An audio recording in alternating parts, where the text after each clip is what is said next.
Sometimes tragedy has a way of tearing people apart. After a mass shooting at Robb Elementary School killed 21 students, an Eastman man, his team, and his community are hoping art will bring them back together. Kalisha Moore talked to the artist about the community effort he hopes will bring healing.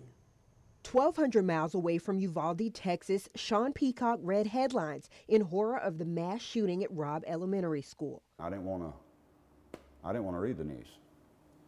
I mean, I saw the headlines and I just blocked it out. After his sister's passing in 2008, he restored a bench she had in her garden, regifting it to his mother, eventually selling them online. But he had no idea loss would bring the two worlds together. May 31st, one of the mothers sent me a message via our Etsy store. She didn't say she was from Texas.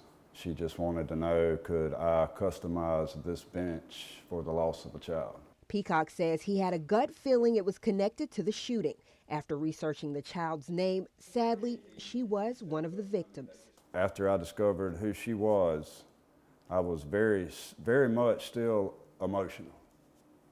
And I did like many of us do, I went to Facebook. And I just made a post. The post captured the attention and hearts of many. Comments, messages, an outpouring of sympathy, asking how to help. Without thinking, he created a GoFundMe, raising $20,000 in 2 days, funding 21 benches, customized for each victim. Do you believe God gave you this special assignment? How do you see that? If anybody else should be working on a project like this or speaking directly to their mamas or praying to those mamas and daddies, somebody else would be. He believes what he, his team, and people in Eastman have accomplished is part of a bigger ministry, and his mother agrees. As much as this bench has been to me, it'll just be overwhelming to these parents in Uvalde, Texas. I think it's divine intervention, this whole process.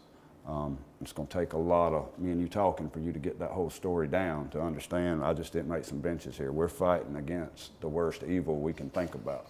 But he says with love, they can conquer all. In Eastman, Kalisha Moore, 13 WMAZ News. After 6 weeks of work, Peacock and his team will take those benches to the downtown Eastman amphitheater for a prayer service. He's asking all who can come pray for the benches tomorrow at 6 p.m. Sunday, they will take them down to be delivered privately to the families, along with items like crosses and prayer pillows made and donated by families across the state of Georgia.